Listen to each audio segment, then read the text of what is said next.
Hello, peeps and creeps, and welcome to Fright Club. I'm Gav, he's Danny, and we are the Fright Club and I. And this is a brand new episode of Monday Night Frights.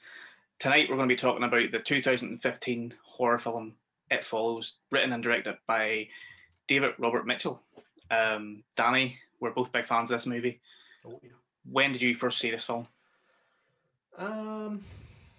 I can't mind exactly when I first seen it. It was our mutual friend, Mr. Gary McLahagan, recommended, kept recommending it to me. Albort. And Albort Reynolds, he recommended it that I watch it, and then it was on one night on Film 4. So I was like, fuck it, I'll give it a go, see what it's like. And yeah, I was just straight away, I was like, I dig this. I really dig the it kind of plays on that 80s idea of, promiscuity being a bad thing, but also makes it more about like venerealism and stuff like that there. So yeah, I dig it. I really dig it. Yeah, it's awesome. I saw it probably a year after it was released. I think I either caught it on Film 4 or no, I probably rented it actually from Google Play or something like that, or an illegal way, I'm not sure. But yeah, me and Gary were talking about it and just loved the images that I'd seen online and heard so much good stuff about it that I needed to see it, and was completely blown away when I saw it. And having rewatched it recently again for like maybe the third or fourth time, it really struck a chord with me again on the rewatch, and just how powerful it is and how much I actually love the film. Yeah. So for anyone who hasn't seen it, it is kind of a modern day take on a slasher movie with a supernatural twist. Yep. It is very different to your standard slasher movie. It is about a teenager who has sex with her boyfriend, and then shortly after learns that she has been cursed with something that you don't really know at the start. You kind of find out what it is as the film progresses. She gets the snap, crackle, and pop, because the way people are kind of disposed of in this film, they're fucked, like completely mangled. I know. So forget the clap. This thing proper snap, crackles, and pops you. Yeah, definitely does. But essentially, it is a physical manifestation of a sexual transmitted disease. Is kind of what the theme of the whole movie is. Yeah. She starts then seeing a stalker trying to kill her, and she finds out that it's a curse that has been put on her because she's had sex with this guy who previously had the curse put on him. Stupid sexy curses. Stupid sex. So it's really a slap in the wrist, and it's a throwback to the fact that what do you never do in a horror movie? Danny, you never buck. You never buck. Well, it's not necessarily. I don't know that it's about bucking necessarily in this one. I think this one's more, don't be bucking without the adequate protection. I think it's more about this, like, bucking's kind of okay, but just make sure you're taking precautions with your bucking. Otherwise, you'll end up with cursed sex diseases. Well, yeah, obviously it's a metaphor for STIs and stuff, but do they specifically say... I know they explain it as the movie progresses, and we get that scene where the guy explains it to her, and you sort of find out more stuff about this terrible curse. But do they explicitly explain? No, it's never explicit. It's just, as you say, it's just sort of implied. The idea is that you pass on to someone else, and you just have to keep the kind of chain going. Mm-hmm. And again, I think there's that idea of either you keep passing it on or it dies with you. Mm-hmm. But yeah, I don't think there's anything overly explicit about it being.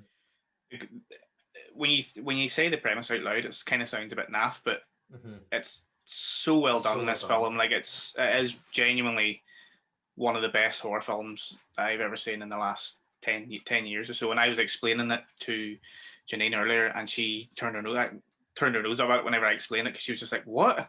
I was like, "I know it sounds silly. Trust me." Like a PSA. Yeah. Like a young, what do you call it? The ones that like going to school, and it's like, it's cool to have consent and to use condoms, and we're going to show you this movie. I know. It's like an anti-sex movie or anti non-protection. Yeah, No, yeah. sex before marriage. Don't be silly, wrap I your know. willy. Oh, exactly. It's Yeah, when you try to describe it, that's what it does sound like. But again, it's down to the filmmaking and the suspense of it all. That's the mhm. thing. Like, it's such a suspenseful film. The some of the like lead ups to like some of the like key moments Yeah, are it's so, because that's, it could be seen as, I can imagine some people maybe don't like it because they feel it is a bit drawn out maybe, but I love it for that. I love those yeah, kind of drawn out moments. it's not like your typical slasher that's all about the kills. Hmm. It's very clever on how it builds up the tension before something actually happens, and in most cases, there isn't actually a lot of stuff that happens until the end, where you get that kind of climatic Exactly. ending. We do get quite a dramatic opening. You do, We get a yes. very dramatic opening, and I think that kind of sets the tone for what is possible. Hmm. But then we don't actually get that until the end of the film. There's a Um, lot of tension in this film, and the way they do it is just so good.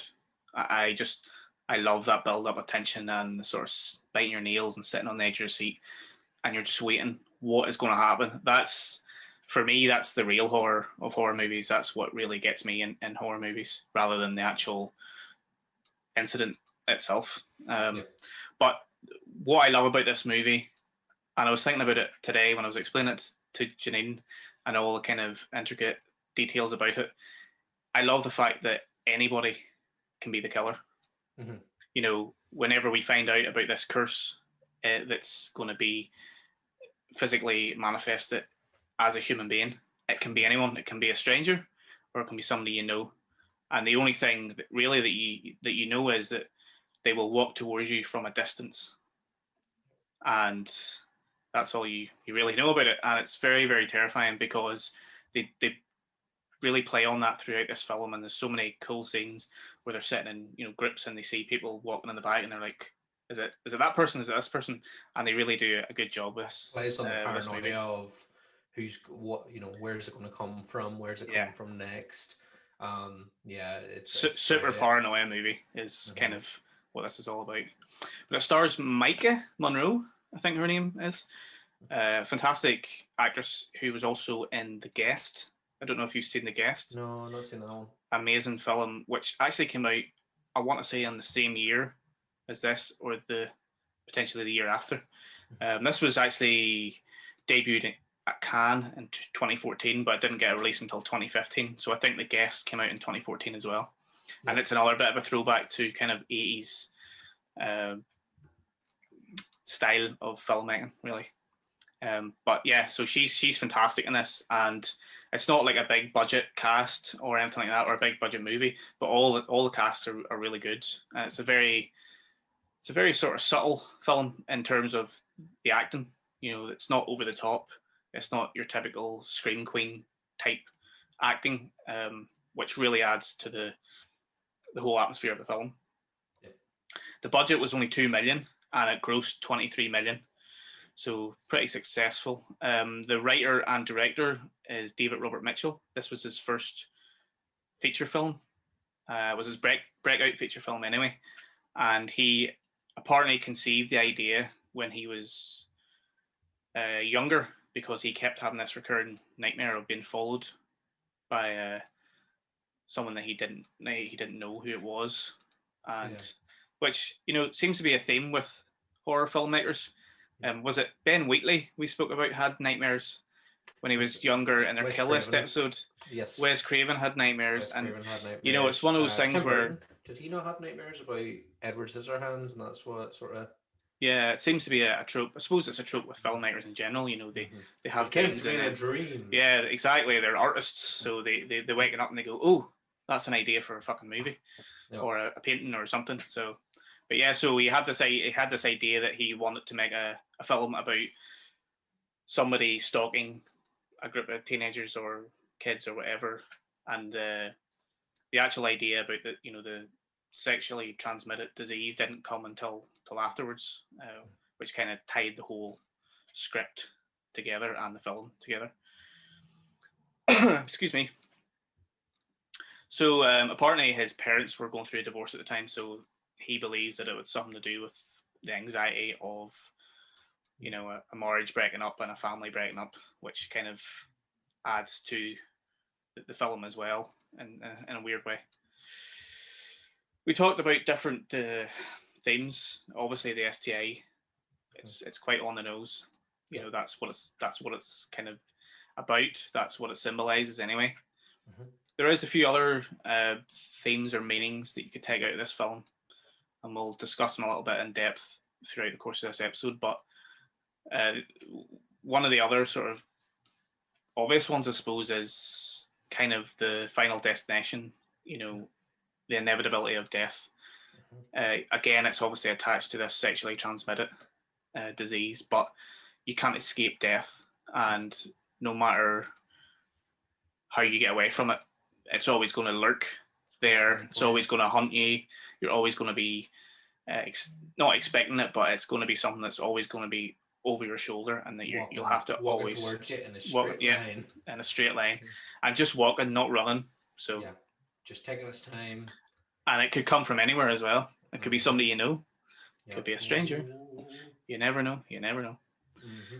So I think that's also tied up in kind of at the end, when we'll just mention a scene at the very end when one of the teenagers is reading a passage from a novel called The Idiot, which was written by Fyodor Dostoevsky. And she's talking about the inevitability of death, and you know how you can never escape your end, essentially, and that kind of plays into that idea that, you know, you can't escape death, and that's what the film's about as well. There's also another meaning to it, I think, as well, and again, it ties in with the sexuality of the transmission, is sexual abuse. So, 100%. You know, the fact that a partner or lover hides something from a lover and then uses that as a way to abuse them could also be a way to see this film. Yeah. There's that there. I feel there's a lot of, as you said, there's that there. There's that idea of like trust and mistrust, and you know,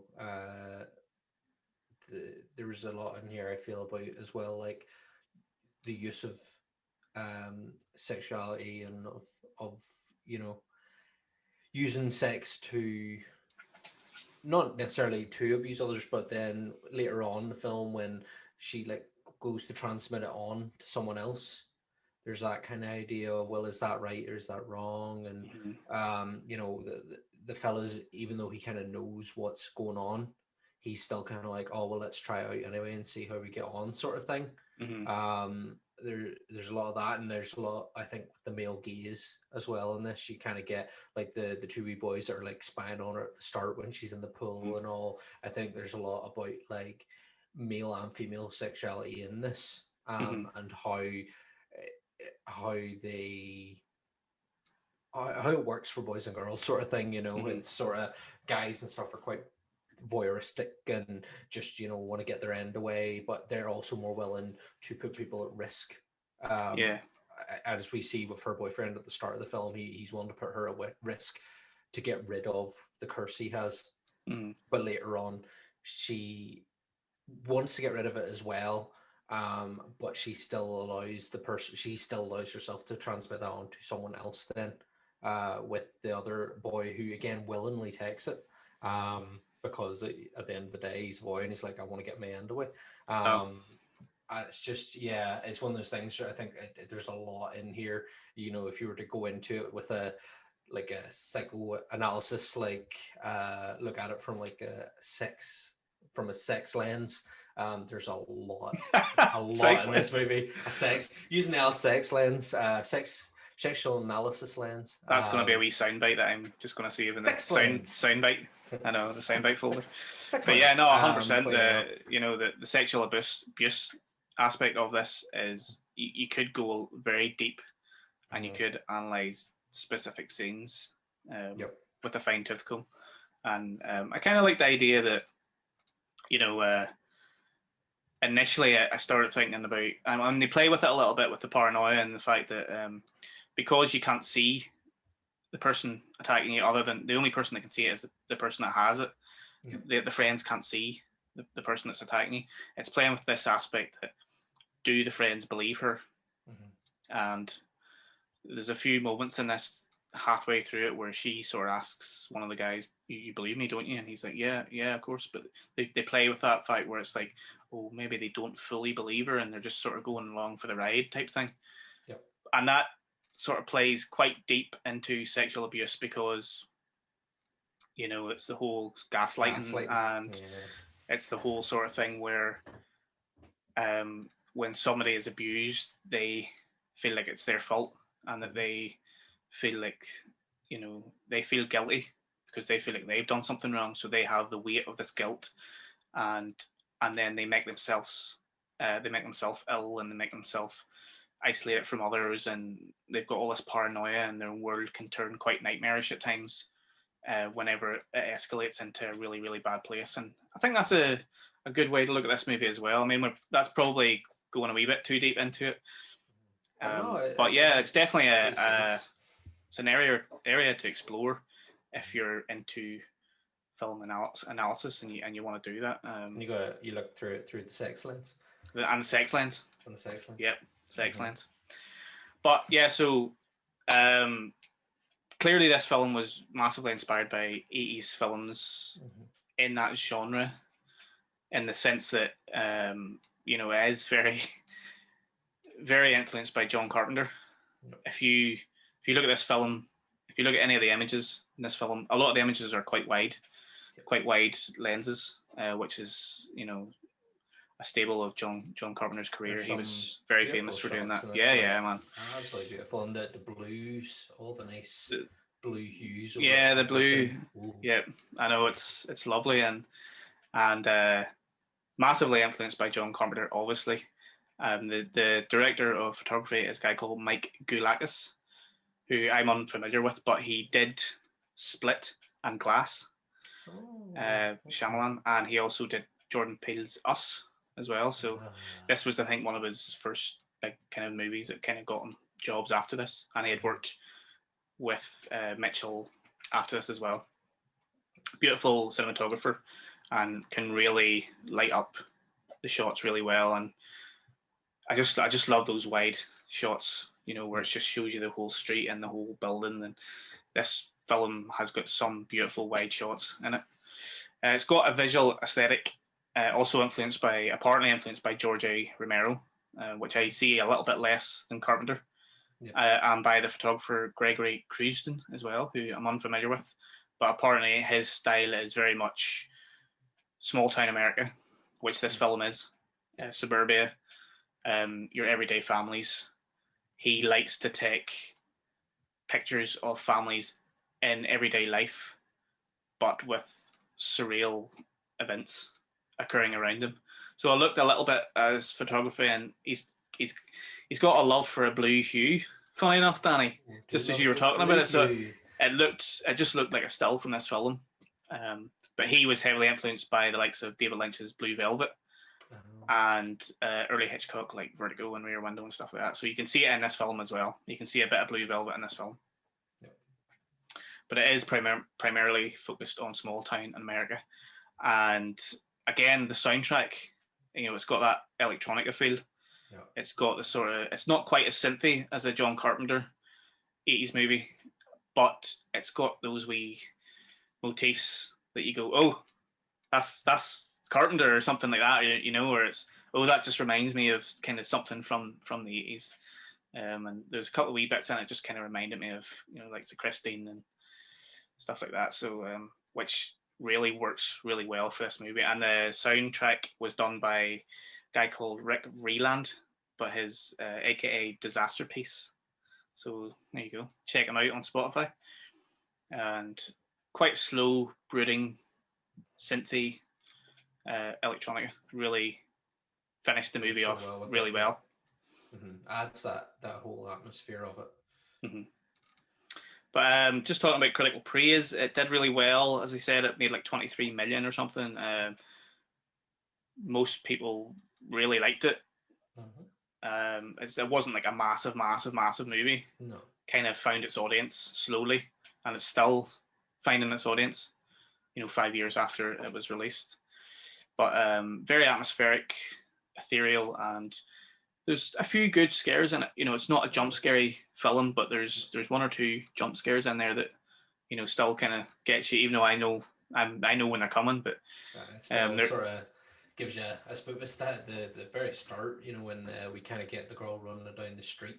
She gets in the car and she drives off, and then the next time we see her, she's just this crumpled mess. But it's that real quick. It just smash cut. Yeah. It just absolutely kind of, you're like, oh, what the fuck? Like, because you don't know what's going on at the start of the film. You're just like, right, what's coming after her? Who or what is this?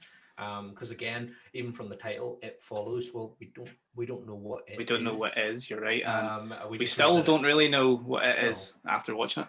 We've never seen what the actual what it looks like when it's not manifested as a human. Does this thing have an alternative look? Is it actually some sort of big ghouly spider? Is it Pennywise the clown? Is it Pennywise? Who knows? Is there a connection? Is your man a big Stephen King fan? Maybe. It has moved on from children and now wants to fuck around with sexually active teenagers. Maybe he's just horned up and he's like, I really want to have sex with lots of teenagers and I don't mind. And I don't know, the best way for me to do that is to be a spoopy venereal disease. Exactly. I know. But as you say, yeah, intensely suspenseful, very atmospheric, lo-fi horror. It celebrates tropes that we know and love in the genre, but it refreshes them as well. Yeah, it's like it takes like that kind of like brandy of 80s horror and adds like a little spritz of lemonade to it and just gives it that nice fresh hit.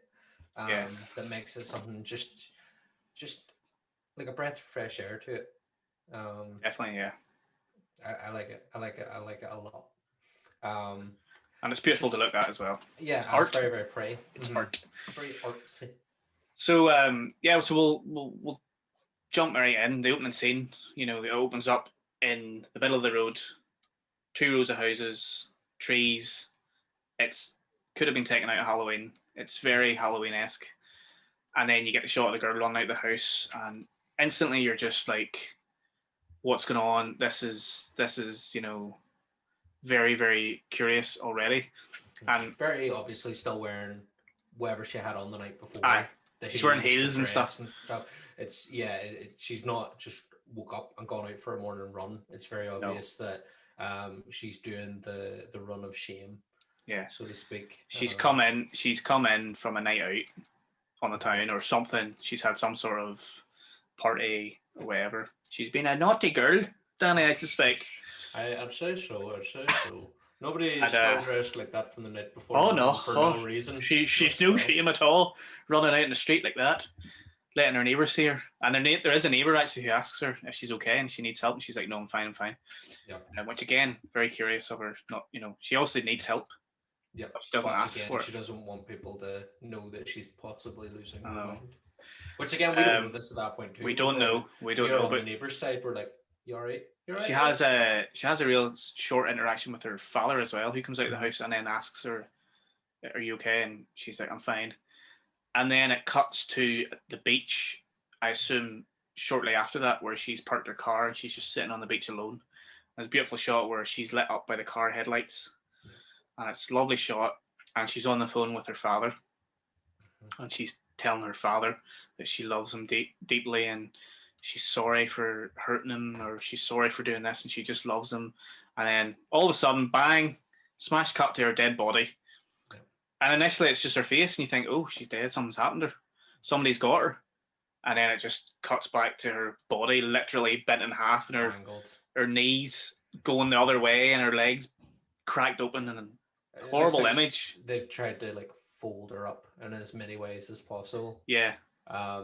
It's brutal. It does kind of, you kind of go, oh fuck, right, well, it's quite brutal for considering how pretty and everything all, it looks all very nice and blue and stuff, and then to get that image that's quite violent and would normally be quite red, it's not. It's still, and you don't see, it's not like a pure gory image or anything. It's just like she's just bent out, you know.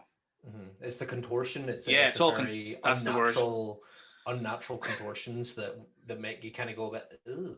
I know, it's just something that you wouldn't normally see in films. You know, throat slit, stabbed in the heart.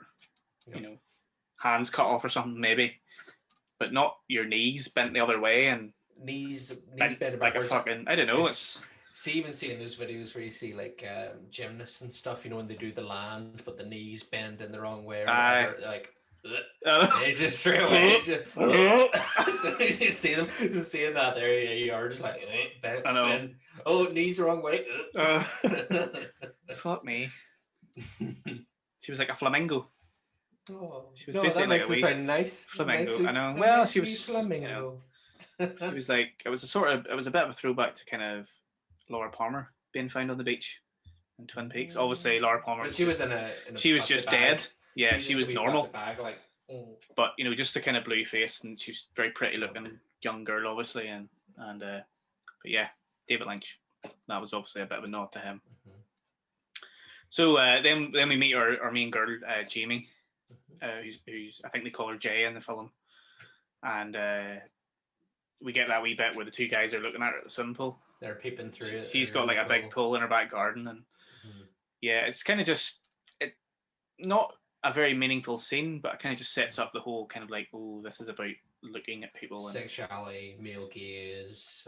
Yeah, and it's as well the film does throw a few red herrings here and there because it wants you to suspect anybody later on in the film, so it kind of throws in the two wee boys looking at her, and then later on they turn up as well at the house, and in fact, that one of the boys turns up later on as the thing, the wee ghoulie monster, later on whenever they go to the beach house, and then so we get a wee bit of start where she's going on a date with her boyfriend and stuff, and it's kind of just setting up just like a normal film would set up, and we get that great scene in the theater where they're playing like a game where they have to pick somebody that they'd rather live their life, and she's already picked a few people or whatever, and he's looking around, and then he picks somebody, and he's like, oh, her in the yellow dress, and she's like, what? Who are you talking about?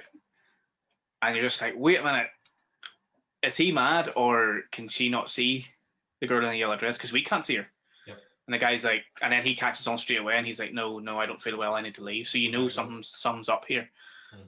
And then they obviously go on the rest of their date, and they have sex, and then she wakes up tied to the chair. So it's thrown the red herring in a little bit there by saying, oh, she's went on a date with her boyfriend, her new boyfriend, and she's had sex with him, and now he's going to fucking turn into like a pure mad, rapey, typical horror character that you see in all these horror movies. He's going to do some mad shit to her, like cut her up or whatever. But he actually turns out to be not a bad guy in the end, because he's trying to warn her. Although he's looking after himself, clearly. He still shouldn't have done what he did, because of course he should have done. He chloroforms her, which immediately you're kind of like, well, what's that about? Oh no, obviously. So so as you say, you get that rapey vibe, and you're in that like abandoned building, which again you're like, this is fucked. But then he's like, by the way, you now have a death sentence basically put on you because we had sex. Sorry. No. Yeah, it's absolute madness, but then the way it sort of plays out from there is the kind of, she goes to the police and all, and she's just like, this has happened, but it turns out he was lying about his identity the whole time. It was all his whole dating her was a massive cover up so that he could shift this. Yeah. He's called Hugh, isn't he? And then you find out his name's John or Jeff or Jeff, I think maybe. You find out later on whenever she tries to find him to get more of the story. So yeah, immediately you're like, right, so this he's a bit of a strange fella, who has sex and then chloroforms the girl afterwards. But on the flip side, he's explained himself. He's trying to explain that he's doing something good for her, that he's teaching her what's going to happen. And then obviously he's tied her to the chair, and it's pure spoopy. It's dark, as you say. It's a really cool shot because the camera's right in front of her, and you get all those wee cool shots where he's moving her about, and the camera's obviously attached to the chair, and the camera's moving about with her as well. It's really cool. And then he sort of explains the rules of what's going to happen, and he says it's going to follow you. And that's really all he says. And then he says about the fact that because they've had sex, that she now has to pass it on, or she will forever be haunted by a spectre of some kind that's going to try and kill her, that only she can see. Spooky syphilis. Spooky syphilis. I got the spooky syphilis. I know. We invisible disease. So, and then he shows her. He actually goes and shows her out and says, "I see someone," and it's a naked woman walking towards him. And also wanted to mention that pretty much every single one of the physical manifestations of the monster is naked, either naked or has some sort of body part showing, usually a wee tit, or the man on the roof, is naked, and they've always got clothes hanging off of them, and they're always dirty. They're always pure goopy looking, or like bruised or something, and that kind of adds to the theory that it's a metaphor for sexual abuse as well, because it looks like this person has been physically, sexually abused. Could it be said that the things it appears as are potentially past victims? It's taken on the forms of those that have come before. We don't know. That's a hypothesis. That's a hypothesis, Professor Daniel. Could be like the people that we don't know. We don't know how long this thing's been going on for. No. This chain, it's almost like one of those chain emails, like you have to pass it on to someone else. We don't know how many times that's been passed on before it's got to her. It just seems, again, we don't really get any sort of context bar what characters tell us throughout the film. You don't get any explanation at all, and that's the beauty of the film, I think, because it explains what you need to know, but it doesn't explain every last little intricate detail. It gives us the imagination to think of other things that could happen, or what if this happens or that happens? What does this mean? And you don't know until it happens. And there's a few things later on that happens that I kind of questioned. And I had to question myself because I was like, no, that shouldn't have happened because this happened, So, but that's the beauty of the film, and that's the beauty of what all films should really attempt to do. Excuse me. So, she now has the disease, and your man Hugh pisses off. You do see him later on, but he basically abandons her. And then she goes to her friends, her group of friends, her sister and a group of friends, and they all sort of band together to help her get through this. Which again, it's a lovely 80s throwback of the gang gets together to take on the monster sort of thing. But again, there's that whole idea of modern sexual tension and stuff in there as well, which plays a big part then ultimately towards the end of the film. Yeah. Well, they're still playing around with the whole, is this real or is it not real? Because there's a scene in the classroom when she's at her desk and she looks out the window. It's quite subtle at first. She looks out the window and she sees a figure. It's some sort of figure walking towards her from the distance, and then you find out it's an old woman in a hospital gown or a nightgown or something. And she looks kind of mad and crazy, but she's just literally just walking towards the classroom. So she realizes, right, this could potentially be what this guy was talking about. She gets up, she leaves, she runs down the corridor, and then she sees the woman fall on her, and she's like, no, this isn't right. There's something going on here, The time has come. It actually reminded me a lot of Nightmare on Elm Street, because there was a lot of this film where there was scenes that were just throwbacks to A Nightmare on Elm Street, and this is a bit of a throwback to the Nancy scene in her classroom when she goes out and she sees Tina I mean, obviously the situations are quite different, but I could imagine whenever Mitchell was writing it, he had that film in his head, and he was like, right, what about a scene in the classroom where she has to run out, and there's a few other scenes later on that for me was just like a copy and paste in a very good way. Like, I'm not saying it was a badly done or anything, and they changed enough things, but you could tell that a Nightmare on Elm Street was a massive influence on the writing of the script as well. Well, that's the thing. It's it does have those homages to its 80s roots. You know, I don't think it shies away from that, but it does just enough to fresh, do its own thing with it, not make it too much of a copy and paste. Aye, and I like that it's obviously a throwback, but it's not like a blatant. It's not like Stranger Things or which I love, by the way, or a lot of other things that came out shortly after Stranger Things, where it was blatantly just a big nostalgia hit. This hits you with the nostalgia, but it does it in a real good way. Where, like, I remember watching it for the first time and just being like feeling completely buzzed, because it was like, wow, that really made me feel like watching horror movies when I was a kid, but not in like a cheesy bad way or something. Do you know what I mean? Anyway, so she sees the old lady, and I just love this aspect that it could be anybody. Like that's the real, for me, that's the thing that makes this whole film special. It could be anybody, and you don't know who it is.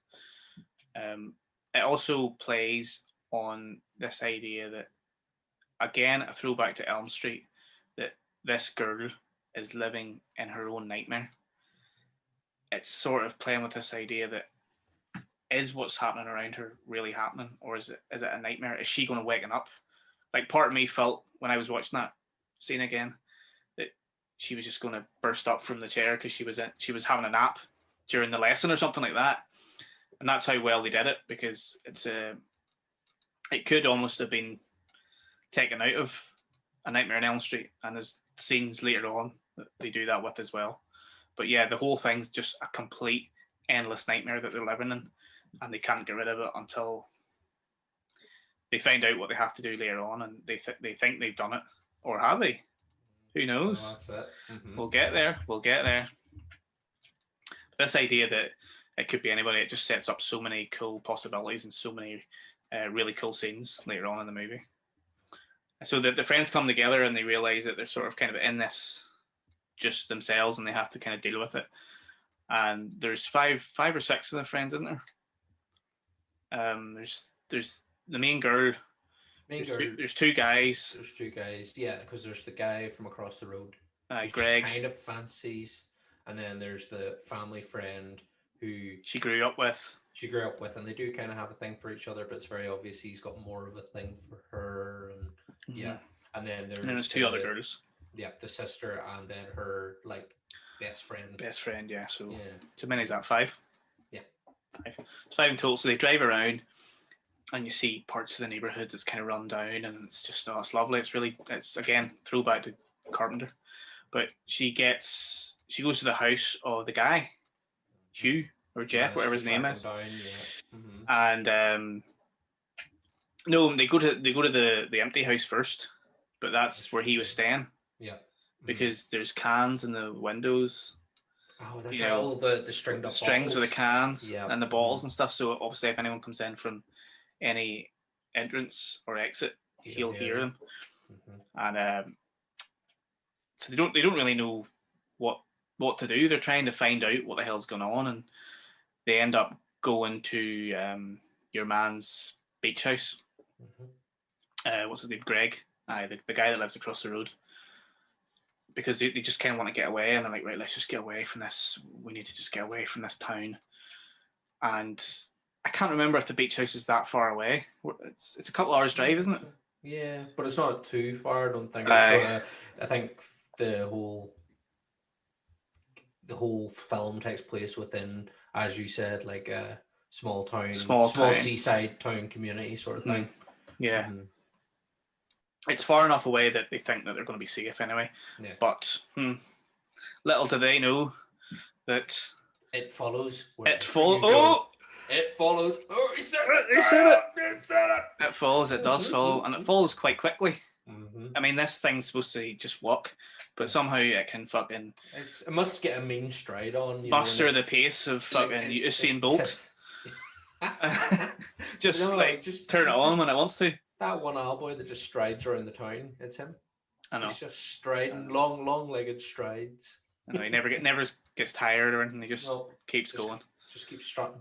So they go to the beach house and they're chilling at this sort of kind of secluded beach, and it's nice.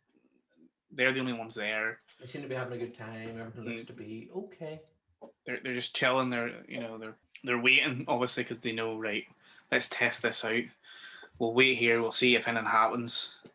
And nothing's happening, and they're all sitting about chilling, and then you get a shot of Jay, and just out of the corner of your eye, you can see an image coming through the clearing, the sort of foresty clearing, and they're talking away, and nobody's making any head nor tails or what's going on. They're just chatting away, and this person keeps coming closer, but it's kind of subtle. I mean, you see it obviously, but it's not as if the camera just fucking zooms in and goes, "Oh, this is who we're supposed to be looking at." And then you get that awesome shot where she's sitting, and it turns to the kind of POV of her friends, and you see her hair going up, because obviously it's invisible to them. And then it starts smacking her about, and she gets pulled off her chair, and her mate Paul tries to jump in, and he gets smashed about, and then they all just run. They all run off into like a little boathouse or something, like a wee sort of shed type thing down the beach a little bit. But it's her mate, isn't it? Yeah, it's just because her mate's out in the water. She's like out in a wee rubber dinghy or something, and it's her friend. And you're kind of like, again, as an audience member, you're kind of like, oh, it's just her mate walking up behind her. But it's not until she attacks her, and then the camera flips to them, to the friends, and you see the other friend out in the water, and you're like, oh shit. Like, you end up doubting yourself, because you're like, was she not just out in the water in the last shot, and now she's standing behind her here? Oh shit, she's attacking her. Like, what's because it's not super obvious that it's her friend. No, not the initial kind of, she's coming through, like, it's like sandgrass or something. It's like brushy, it's like dunes sandgrass, with like overgrown things happening there, and it's not super obvious. And then you see, and you kind of think, oh, it's her mate, but yeah, as you say, her mate's out actually on a dinghy out in the ocean. And so they all run off, and one of them has a gun. Is it your guy Greg, or one of the boys has a gun? It's the cool guy. Of course, they're not the long-time family friend, the wee nerd boy. It's the cool guy. Greg is his name. I keep forgetting his fucking name. So he's got a gun, and he shoots it, and she falls, but she gets back up again pretty much straight away. So it's essentially saying that you cannot kill it with a gun. Some Voorhees Terminator shit. I know, it will always come. It will always come for you. I'm trying to remember the line from Terminator, but I can't remember off the top of my head. So they hide in that wee boathouse, and again, you sort of forget that these friends can't see what's happening, because they're saying, "Oh, what do you see? Is it out there?" And she's like, "Yeah, it is." And then Greg comes around, and he breaks the door, and he runs around the house, and then of course you have to get the slow, oh, what's out there?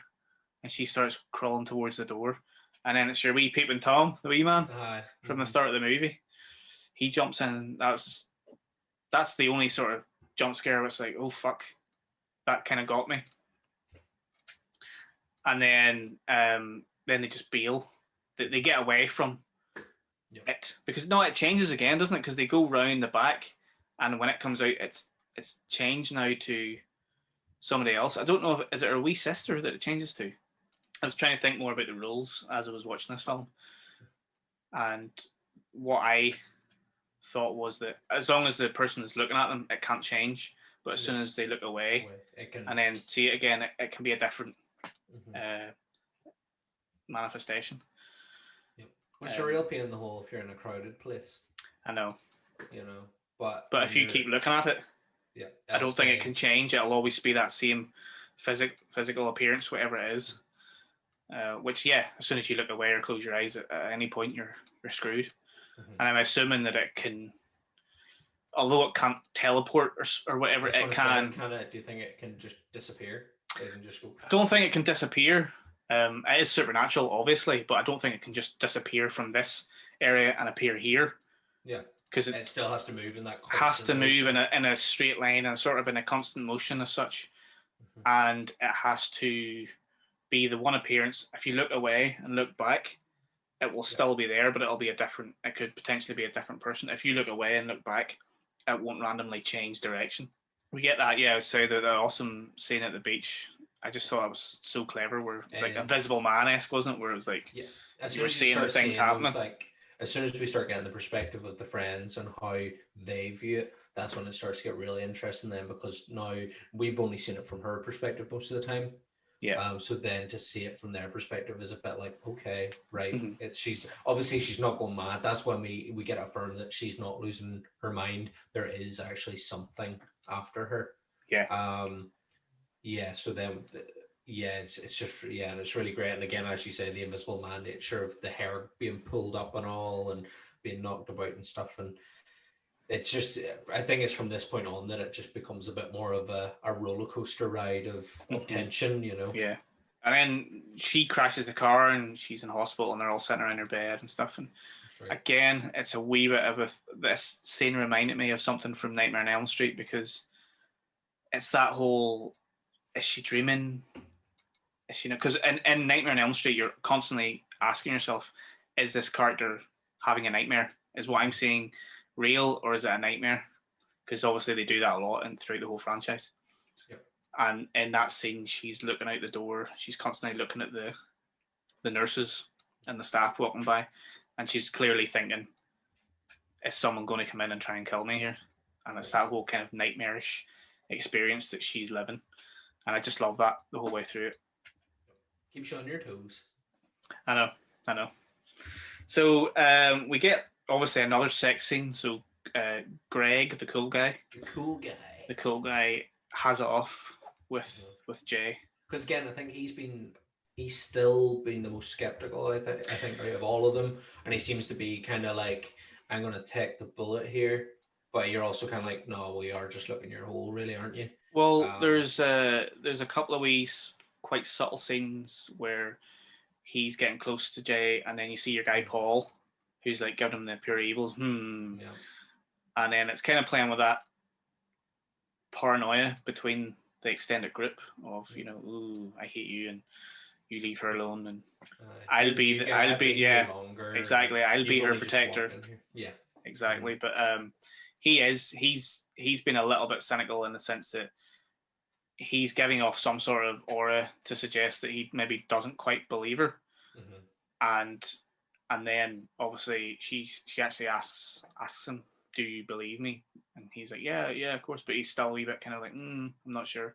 But yeah, he takes one for the team and he has sex with her, and then you would assume that she then passes this on to him.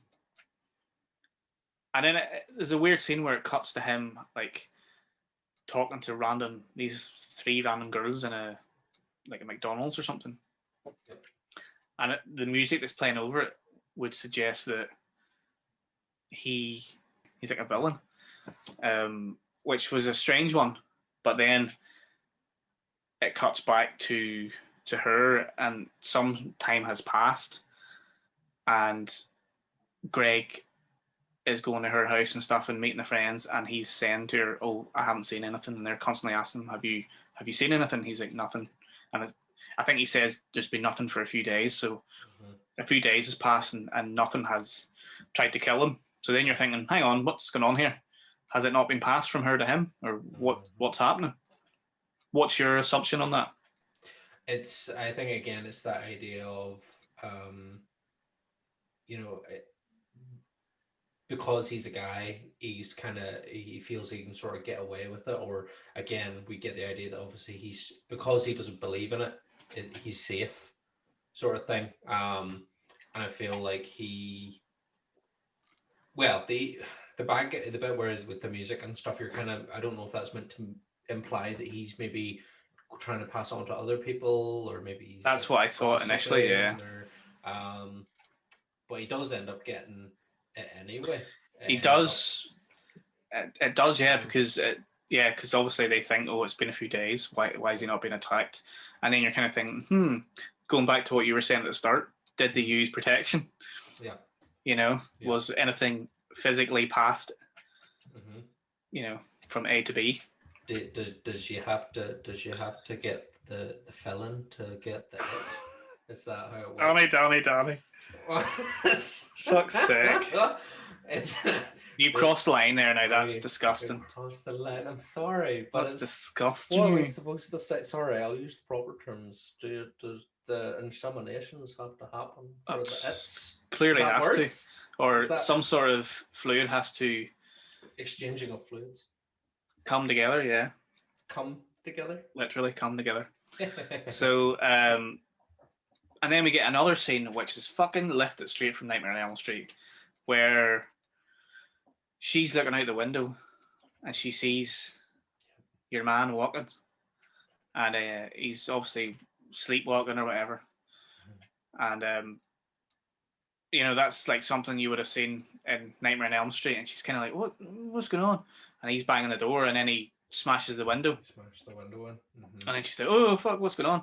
So she runs out of her house across the road to his house, a la Nightmare on Elm Street, and she goes in obviously, and then you get that weird scene, a very, very weird scene, where she's looking up the corridor, and the guy's mother, who we don't know it's the mother right now, but she's kind of half naked. She's got a wee tit hanging out, and she's banging the door. Yeah. But then he opens the door and he's like, "What, mum? What do you want?" And then the man jumps on him, and starts banging him, and you're just like, "What? I did not expect that." It's how gross this gets, because there's not like loads of goo. There's just like it's just oozing. It's a very weird scene, but it's one of the weirdest scenes of the whole film, and kind of lets it down a little bit because I don't really know what she does. She basically just rides him to death. Yeah. That's isn't that what she does? There's no weapon. No. There's no, asphyxiation or choking or any sort of other method other than death by sex. Death by riding. Your ma.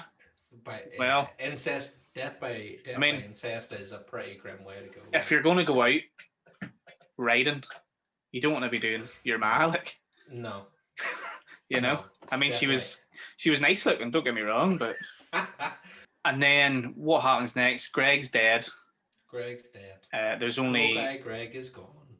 There's only Jay and Paul and the two girls left, and they essentially sort of formulate a plan to kill the monster. And again, they don't really know how to do it, but they come up with this weird.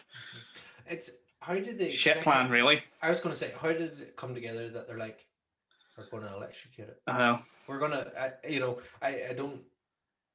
There's a brief scene actually. It's Paul sees a photo of her in her outdoor pool, and he's like, "Oh, I have an idea," and then it just cuts to them driving in the car to the public swimming pool where they've got like lights and toasters and all sorts of electrical equipment. And they obviously plug them into all the plug sockets and set them on the edge of the pool. How convenient is it that there's so many plug sockets in your local pool? I was like, there's at least 20 items. At least 20. The pool is lit though. I know.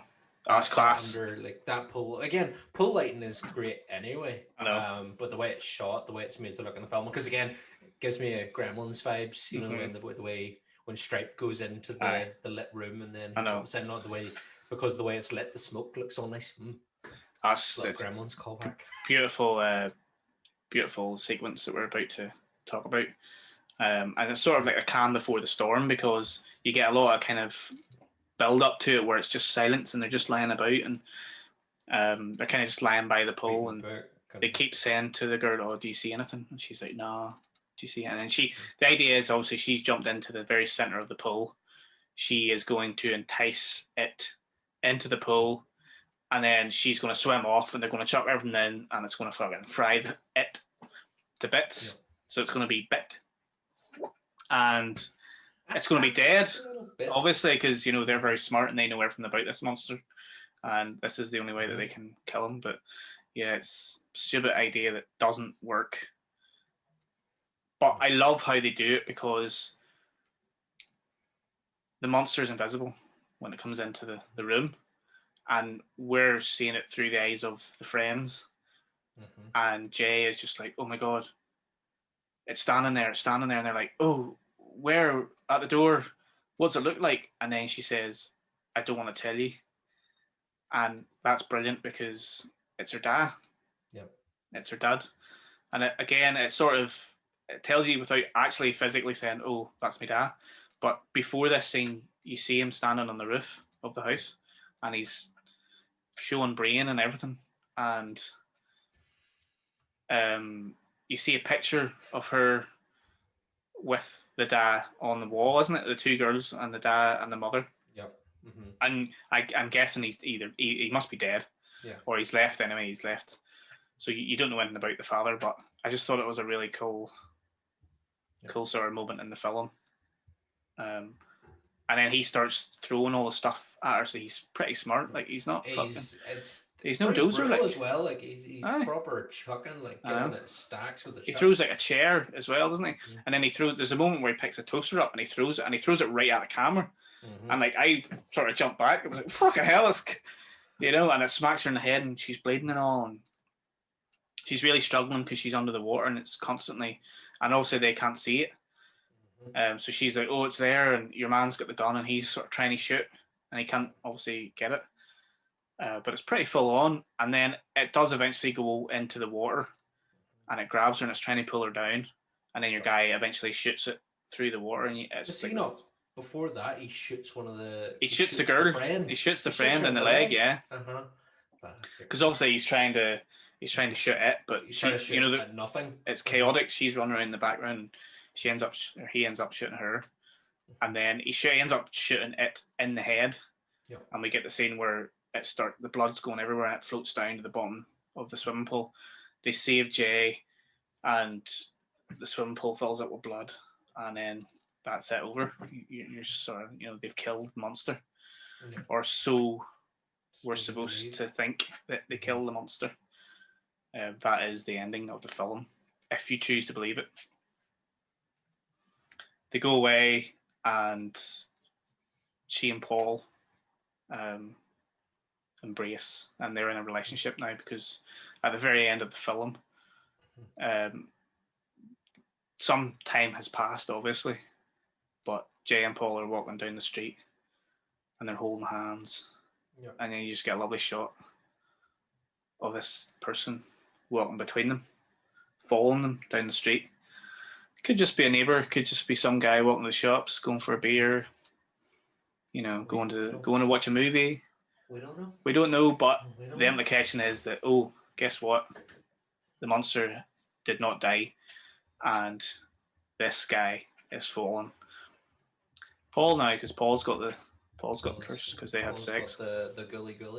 He does, but I just love that ending. I love films that end like that. That have sort of ambiguous endings that you don't really know for certain. And love a good ambiguity. I know it's great because you're just like, oh, this is more. This is good. Because even if it's not, it's just a good way to end a film. It's just, and it makes sense because we don't know the rules of this fucking monster. We don't know. There's nothing definitive. They can literally do anything else. You can do anything. You're right. We also get a wee shot of Paul driving the car, and obviously he's got the curse now, but he drives past a couple of prostitutes very, very slowly, and he's like, and he doesn't stop the car, but we assume that he stops the car and passes it on. But then, did he or did he not? Because you see the guy following them afterwards, who once again, he could just be some random guy. We don't know, but that's the whole beauty of the end of this film, is that it's asking questions about what happened next. We are uncertain. Where are they going to go with this story? Are these kids going to die eventually, or are they not going to die? The inevitability of death looms over them at the end of this film. But yeah, amazing film. I love it. I think it's fantastic. it's one of those films you can rewatch again as well, and you see little things that you maybe didn't see the first It's couple of viewings. Very, very subtle, very underplayed. As you said, it's not over the top in how it's done. Stylistically, even it's not like OTT. It's not too campy. It's just real, natural looking. I don't think it's campy at all. Like I think they really played it really well. They do, they celebrate everything that they love. This filmmaker loves about 80s slasher films in a way, very, very fresh and new, cinematic. Because even the ending, like the way, the ending, almost like the way they're meant to take on the monster, if it had worked out the way they intended to work out, then it would have been a complete 80s monster defeat. But it doesn't play out like that. Yeah. So it completely flips our expectations of how, they should have just been able to beat it by executing it. But nope, that's not the case at all. I know. And that part of it is kind of probably the most silly part of the whole film, because you're like, why do they think they can just electrocute this thing? Really stupid, and plays into that kind of innocence of kids from that time period. But what is the time period? You never really fully know what this time period is anyway, which I love about the movie as well. And I love that it is a small movie. It's just about a group of kids from the same street or the same neighborhood. At no point do they, yes, she goes to the police at the start, but at no point is there like a police force involved or the army, or it doesn't go beyond their street really. Obviously, whenever they go, it follows. It's isolated. Yeah, it's very isolated, and I love that about this film.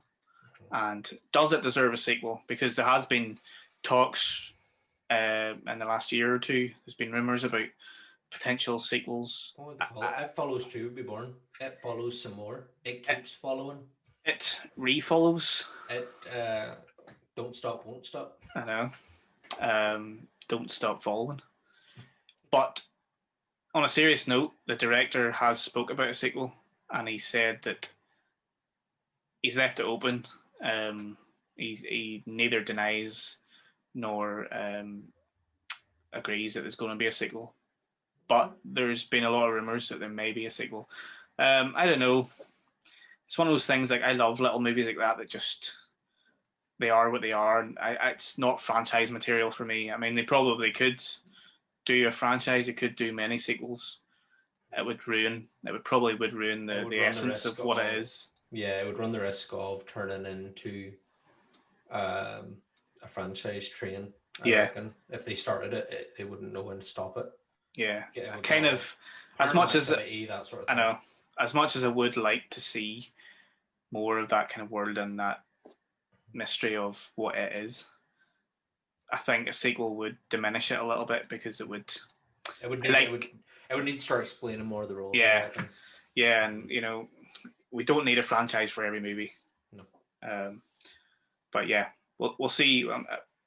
There probably, let's be honest, there probably will be some sort of sequel down the line at some point.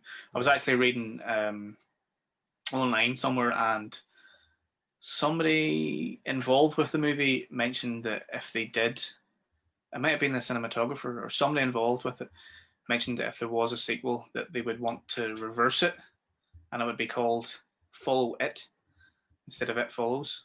And I assume it would be about her then going back through the chain, having to go back through the chain. Trying to get it at the source. To get the source at some point, or somebody going through the chain at some point. Maybe not that same character. Maybe she's dead at the start of the sequel or something, and whatever. I don't know. It's a good idea. And, if they get the story right, if they get a script right, if they stick with the same visual aesthetics and the style that they made the film, then, yeah, I'd be for it. I would dig it. Mm-hmm. I would dig it as well. Oh, yeah. But I just hope that they don't pass it on to a different director who has bigger plans for a franchise and wants to make it into this big thing. Keep the same people that were involved with the first movie, and make it the same aesthetics. I know, make it as special as the first one. Mm-hmm. But yeah,